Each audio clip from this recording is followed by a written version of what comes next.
went that whole time thinking that dude's name was like Bukakalt, but no, it's just like Busakal. I hate names. Hi friends, welcome to another episode of Stuffed Full Reviews, the show where I review plays, movies, and more in the company of my fluffy friends. Today we're going to be looking at the play An Octoroon. Not the Octoroon, An Octoroon. An Octoroon was written by Brandon Jacobs-Jenkins. He considers this play, along with his other works, linked in the exploration of theater, genre, and how theater answers questions of identity. The play premiered off-Broadway at the Soho Rep in 2014. The story is set up as a play within a play, with characters BJJ and playwright, meant to symbolize Busakal, partaking in a production of the Octoroon. The characters are mostly the same from the Octoroon, with the addition of BJJ, playwright, and assistant, who all play multiple characters in the production. This play is a deconstruction of the original story, telling it to a modern audience. It doesn't shy away from the harsh reality of life back then, but it tells the story in a unique way. This play almost contextualizes the story for a modern audience, while also keeping much of the original dialogue. Several actors change their race in this play, not just white actors in blackface. While the simple answer to this conundrum would simply be to have actors of color play characters of color, this play flips that concept on its head. For example, the same black actor plays George and McCloskey in Whiteface.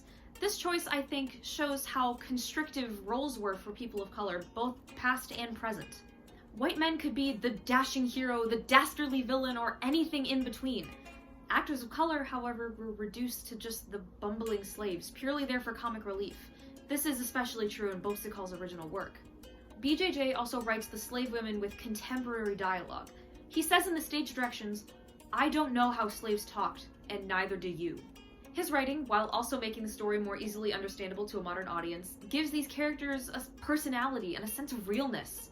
They sort of serve as our in-world narrators, giving context to the scenes and having real emotionally charged conversations.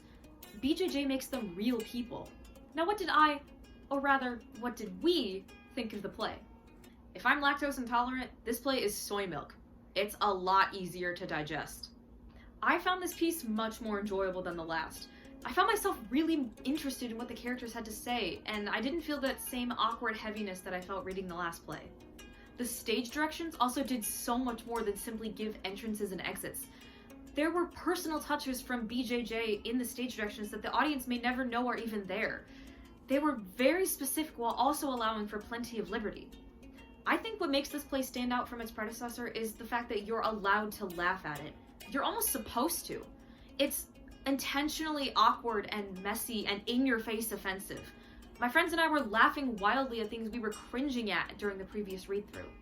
The genius writing from BJJ makes this story worth reading or watching if you ever get the chance.